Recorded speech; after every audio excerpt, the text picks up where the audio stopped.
আমার টুপি অন্য ভাইয়ের সাথে মেলে না, তাই তারে সালাম দেই না। কথা বলেন না কেন?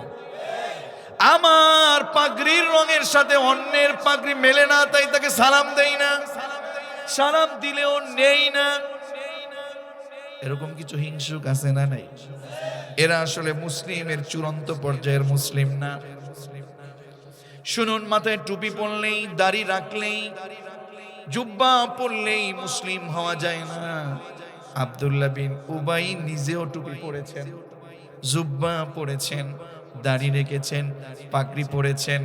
যদি আপনাকে প্রকৃত মুসলিম হতে হয়, আমার রাসূলের সুন্নাহ মেনে আবু বকর, ওমর, আলী, ওসমানের মতো আমল করা লাগবে।